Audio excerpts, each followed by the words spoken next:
కాశీనగరం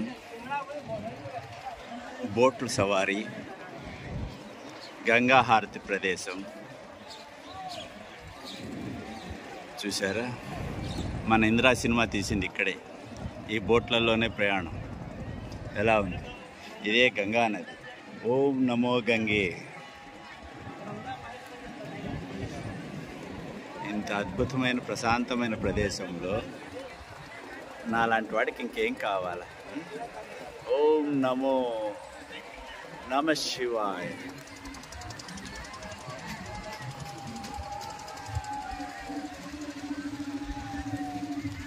అటువైపున మణికర్ణిక ఘాట్, గంగా హారతి ప్రదేశం, పురాతనమైన ఆలయాలు. ఇది ఏమైనా అద్భుతం కదా? మీరేమంటారు? ఓకే. ఓం నమో గంగే. అటువైపున స్నానాలు, పిండ ప్రదానాలు, బోట్ షికార్ చూసారా? ఎన్ని బోట్లు తిరుగుతున్నాయో ప్రశాంతంగా. ఇప్పుడు మనము వెళ్దాం. కస్టమర్స్ వస్తూ ఉన్నారు, బోట్ నిండుతూ ఉంది.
మీలో ఎంతమంది ఇలా గంగా నదిలో ప్రయాణం చేశారు?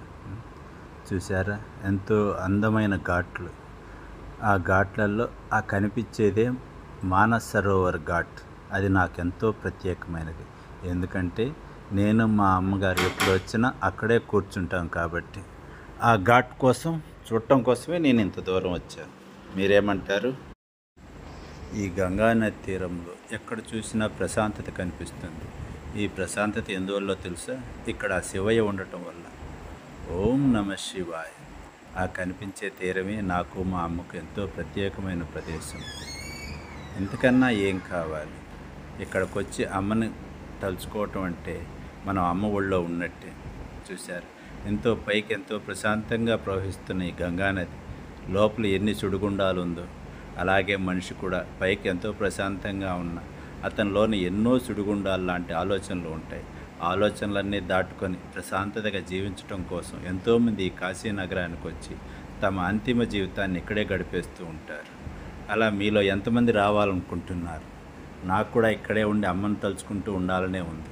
కానీ కుటుంబం బాధ్యతలు అనేటివి కొన్ని ఉన్నాయి కదా, వాటిని నెరవేర్చడం కోసమైనా నేను మళ్ళీ తిరిగి రావాలి.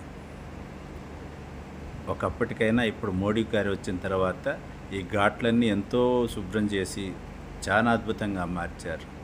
ఆ కనిపించేదే హరిశ్చంద్ర ఘాట్. ప్రతిరోజు కొన్ని వందల శవాలు అక్కడ దహనం చేస్తూనే ఉంటారు. ఈ దహనాలు చూడటం కోసం కూడా ఎంతోమంది వస్తారు. ఇక్కడ ఇన్ని శవాలు కాలుతున్నా కూడా కానీ ఒక్క రవ్వ కూడా ఎటువంటి బ్యాడ్ స్మెల్ రాదు. అంతా పవిత్రమైన ఆ గంగలో కలిసిపోతుంది. ఇక్కడే దహనం చేయటం, ఆ అస్థికల్ని ఆ నదిలో కలిపేయటం అంతా ఇక్కడే జరిగిపోతుంది. చాలా అద్భుతమైన ప్రదేశం. ఒకప్పుడు హరిశ్చంద్రుడు ఈ శ్మశాన వాటికని కాపలా కాశాడని చరిత్రలు చెబుతున్నాయి. దానికి సాక్ష్యంగా ఇప్పుడు ఇక్కడ ఇంకా కాలుస్తూనే ఉన్నారు. మోడీ గారు వచ్చిన తర్వాత ఇక్కడ ఎంతో మార్పు చెందింది. ఈ కనిపిస్తున్న ప్రదేశంలోనే ఇప్పుడు కొత్తగా ఈ కరెంటుతోనూ గ్యాస్తోనూ శవాలు దహనం చేసే బిల్డింగ్ని ఇంకా కడుతూ ఉన్నారు. చూసారా, ఎన్ని శవాలు వస్తూనే ఉన్నాయి, కాలుతూనే ఉంటాయి. వీటికి అంతమంటూ లేదు. జీవన ప్రక్రియ అంతే. ఇక్కడ మరణం, మరో చోట జననం. జనన మరణ ప్రక్రియే జీవితం అంటే. మీరేమంటారు?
ఆ కనిపించేదే మణికర్ణికా ఘాట్.